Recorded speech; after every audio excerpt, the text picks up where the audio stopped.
Dawn huma d-drittijiet tat-tfal kollha taħt 18-il sena. Id-drittijiet imnaqxa f'din il-konvenzjoni huma t-tfal kollha mingħajr diskriminazzjoni.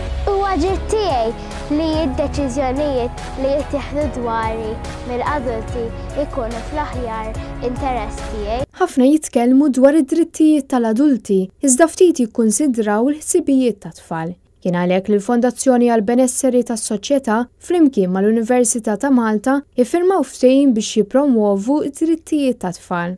Dan il-ftehim taħt l-isem ta' Osservatorju ta' Drittijiet tat-Tfal se jkun qed jidentifika l-oqsma ta' prioritajiet fl-implementazzjoni ta' drittijiet tat-tfal, jiddefendi l-bidla u jġi flimkien esperjenzi, kontribuzzjonijiet akademiċi u interdixxiplinarji biex javvanzaw l-implementazzjoni ta' dawn id-drittijiet. NetNews kellem ma' Stephanie Dalli, il-manager mal-Fondazzjoni għall-Benesseri fis-Soċjetà, li spjegatilna l-importanza ta' dan il-ftehim. Qed nassiguraw li b'dan il-krom ħajkonna ta' umbrella li taħta jaqgħu l-affarijiet kollha li għandhom x'jaqsmu għad-drittijiet tat-tfal biex bekk nassiguraw li d-drittijiet tat-tfal jingħataw ta' priorità f'pajjiżna.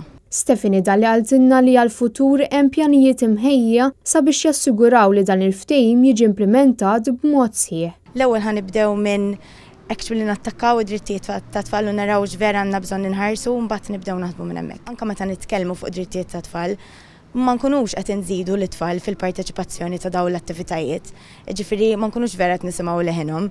Preżenti għat-tnedija kien hemm il-President Emeritu Mary Louise Colero Preca u r-Rettur tal-Università ta' Malta Alfred Vella fost persuni distinti oħra, li spjegaw li d-drittijiet tat-tfal għandhom jinstemaw u jittieħdu bis-serjetà għaliex dan hu dritt u mhux privileġġ li għandu jiġi miċħud, hekk kif it-tfal huma l-futur ta' pajjiżna.